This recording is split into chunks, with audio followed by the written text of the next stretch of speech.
ስለዚህ ምንድነው ማድረግ ያለብን? የማንስማማ ከሆነ ግን ምን ልሰራ ነው ወደኛ የምትመጣው? ማን ወደ አንተ የመጣው? ፍቃድ አያስፈልግም እኮ ፍቃድም አያስፈልግም መምጣትም አያስፈልግም። ስለዚህ ምንድነው ማድረግ ያለብን? ያንተ የት ነው? አንተ የት ነህ? ኢንጂነር የት ነህ? እኔ ያው ማለት 4 ኪሎ ነህ አይደለው? እኔ 4 ኪሎ ነው። እኔ ወደ የምፈልገው 5 ኪሎ ሳይሆን 4 ኪሎ ነው ብዬ ከመጣው አንተ 4 ኪሎ የሚፈልገው መንገዱ ያው ነው መሄድ ይችላል። እኔ እኮ 4 ኪሎ ችግር የለብኝም። እኔ እንዴት አሁን ፖለቲካ ነው የምናወራው። በፈልግ በአይሮፕላን ኦኬ፣ መንገዱን ከተከለከልክ መሬት መሄድ በአይሮፕላን ተነስተ 4 ኪሎ ማረፍ ትችላለህ። እሱ ምን ለኔ ችግር አይደለም። ኢንጂነር ያወራን ያለ ነው ትልቅ ጉዳይ ነው። 4 ኪሎ መድረስ የሚፈልግ ሰው በባቡር ይሁን በመኪና ይሁን በአይሮፕላን በሄሊኮፕተር ይሁን 4 ኪሎ መሄድ ይችላል። በኦሮሚያ ጉዳይ እዚህ ላይ ኮንሰርን የሚያደርገው ነገር የለም። ማለት እኔ ሲሪየስ ጉዳይ ነው የምናወራውና I'm serious really I'm serious። በአውሮፕላን መምጣት አይችልም። ታጋይ በአውሮፕላን አይመጣም። እየታገለ ምናምን ዲሽካይ 4 ኪሎ ለመድረስ የሚፈልግ ሰው መንገዱን ብቻ ነው። እኔ ነገርኩ ዳዊት ኢብሳ ያወጣውን መግለጫ እኔ ሳይሆን ዳዊት ኢብሳን ነው መጠየቅ ለምን እንደዚህ እንዳለ። ሁለተኛ በኦሮሞ ጉዳይ ላይ ግን የራሳችን ቀይ መስመር አለ። ያ ቀይ መስመር ማንም ሰው እንዲያልፍብን አንፈልግም። አሁን ማንም አለው አማራም አለው ኦሮሞ ሁሉም አለው። ግን እኔ የምለው በኦሮሞ ጉዳይ የኛን ቀይ መስመር ማንም ሰው ሊያልፍብን አንፈልግም። ይሄ ሊከበርልን ይገባል። ኦሮሞ ከአሁን ወዲያ አንድ የተሸረፈች መብቱ እንዲሸረፍ አይፈልግም። ስማማ ጠበቃው ደብዳቤ ጻፈ እያለ የውሸት ደብዳቤ ይልክልን ነበር ለኛ እንድንፈራ ማለት ነው። እንግዲህ በአሜሪካ ህግ ምን ያመጣል እሱ በኋላ የምናየው ነው። ምክንያቱም እጅ ያለበት ሀገር ስላለ። ስለዚህ ይሄንን ደብዳቤ ይልክላቸው። ነገር ግን ይሄ ደብዳቤ ፎርጅድ መሆኑን ግን ማሳወቅ ነበረብን። ማሳወቅ ባለብን መንገድ አሳውቀናል። እችን መረጃ ዓርብ ዕለት ከወጣን በኋላ ሲያብድ ቆይቶ ነው የመጣው። ሁለተኛ ነገር ጽምዶና ጽምዶ ድምጦ ቁምጦ ይባላል። ለእኛ የሚመለከተን ነገር የለም ለኢትዮ 360። ምክንያቱም እኛ ለማንም አሽከሮች አይደለም፣ የሙሉ ጊዜ ገረዶችም አይደለም። ካርታ እየቀያየርን ማሊያ እየቀያየርን ከሌና አንገስ ምን ሰዎችም አይደለም። ስለዚህ እሱ ጠቅልሎ ለገባበት እሱ ይሁን እንግዲህ ድርድሩን የአብዮታዊ ዲሞክራሲ የእንግዲህ ልጅ ሆኖ መቀመጫውን ሲያሳጡት መቀመጫውን ጠግኖ መቀመጫ የሰጠው ኢትዮጵያ ህዝብ ነው። እውነት ለመናገር አሁን ደግሞ አንደበትና ጭንቅላት ይሰጠዋል ወይ? እኔ አዝናለሁ ይሄን በመናገሬ። ከዛ ውጭ ግን አንድ የምናገረው ነገር ምንድነው ፖለቲካ ምንም ፖለቲካ አታውቅም የሚል ነገር ተነስቷል። እንደውም አንድ ሙት ኢየሩሳሌም ተክለጻድቅ በየትኛው ሚዲያ ላይ ነበረ ፖለቲከኛ ነኝ ብላ የተናገረችው? ፖለቲካ ወዳለው ብላ የተናገረችው? ፖለቲካ ይገባኛል ብላ የተናገረችው ነበረ። እኔ ፖለቲከኛ አይደለሁም፣ ፖለቲካም አይገባኝም፣ ፖለቲከኛ መሆንም አልፈልግም። የትኛው እሱንና እሱን የመሰሉ ሰዎች የሚጎረጉሩትን የፖለቲካ የሴራ ፖለቲካ ከሆነ ባፍንጫ ይውጣ። ስለ እውነት ለመናገር ማለት ነው። ትናንት ማታ ለልዩ እያወራሁላት ነበር። ይሁን ወጣቶች ናቸው፣ ህንዶች ናቸው፣ ወበርላጭኛቸው የሚያወሩት ስለ አሜሪካ ፖለቲካ ነው። ፕሬዝዳንቶቹን ያነሳሉ። ፕሬዝዳንቶች ስለተከተሏቸው ያሉበት የፖለቲካ ድርጅቶችና የፖለቲካ አቋም የፖለቲካ አመለካከት እያነሱ ነው የሚወያዩት። እንዴት በሳሎች እንደሆኑ እያልኳት እየነገርኳት ነበረ። ሰው እውቀትን በዛ መልኩ ይናገራል እንዴ? እኔ ጋዜጠኛ ነኝ፣ እኔ የመረጃ ሰው ነኝ። ከኔ የሚጠበቀው መረጃን በማስረጃ አስደግፎ ማቅረብ ብቻ ነው። ከዛ ውጭ ፖለቲካ ውስጥ መፈትፈት አይጠበቅብኝም።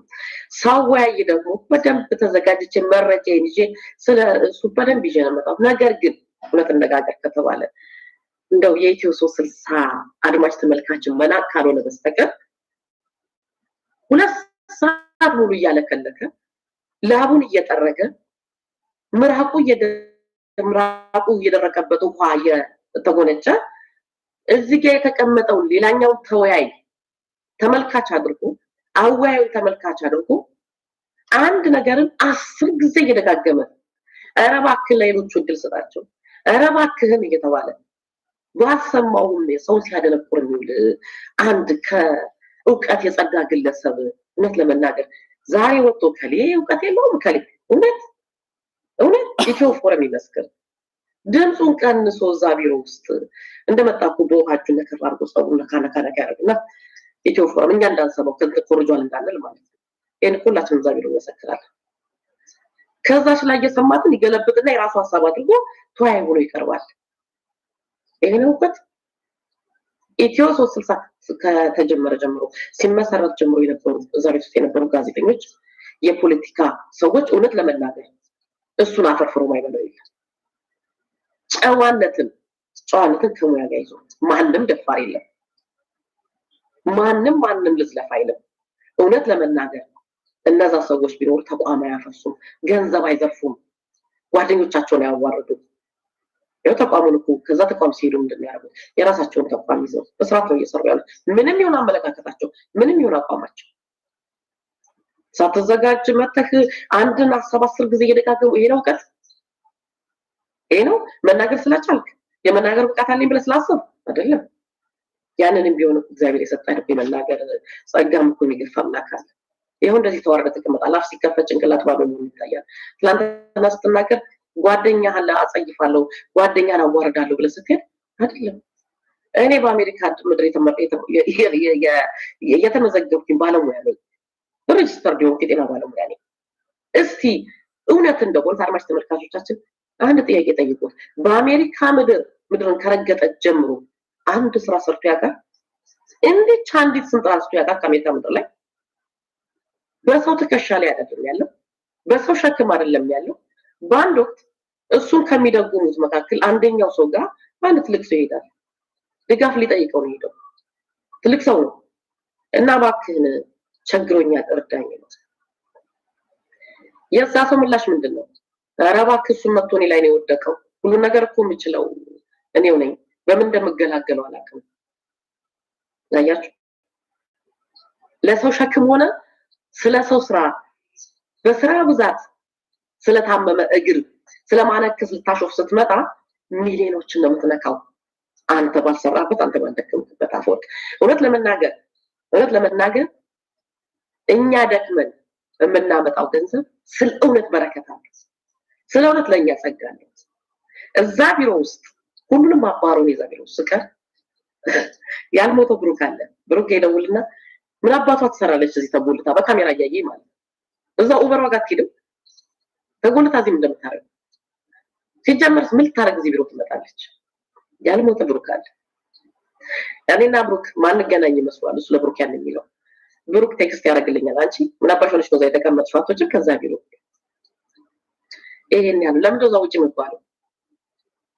አንድ ነገር በግልጽ ልናገር፣ አሜሪካ ውስጥ ያለው ስራ የሰው ሚስትን እንደማማገጥ ቀላል አይደለም። ለዚህ ግለሰብ የሰው ሚስት ማማገጥ ቀላል ነው። ኢየሩሳሌም ከዛ ቢሮ ስትወጣ እዛ ጋር ምን ሊያደርግ እንደሚችል እሱን እመጣበታለሁ። የቀን ጉዳይ ስለሆነ እመጣበታለሁ። በተለይ እዛ ጋር ጠገቡ ያሉ ሰዎች አላርፈም ካሉ እመጣበታለሁ። በአይኔ በብረቱ ላይ ያየሁት ነገር ምስክርነት ምን አንድ ቀን ዋሽቼ አላውቅም። ግን ለማንም ሰው ዋሽበት ምክንያት የለኝም። ክርስትና ሳመልክ ኦርቶዶክስ ነኝ ስል ከልብ ነው። አንገቴ ላይ ማተም ሳረግ ከልብ ነው። ለዛ ነው የምመሰክረው። የተናገራቸው ነገሮች ሰዎችን ሲያናድዱ ሲያዝኑ አይቻለሁ። በፍጹም ያሳዝኑ። ለምን? የእሱን ማንነት በግልጽ ስላሳዩ። እሱ በተናገረ ቁጥር እንዴት ነው የወረደው? ለካስ እንዲህ አይነት ሰው ነው ወይ? ከምን አይነቶቹ ጋር ነው የኖርነው? ድንክዮች አለ። ያልገባው ነገር ግን የኛ ጨዋነት፣ የኛ መልካምነት፣ የኛ ዝምታ የሱን ብልግና ደብቆ መኖር ነው። እኛ ነበርን እሱን ተሸክመን ይኖር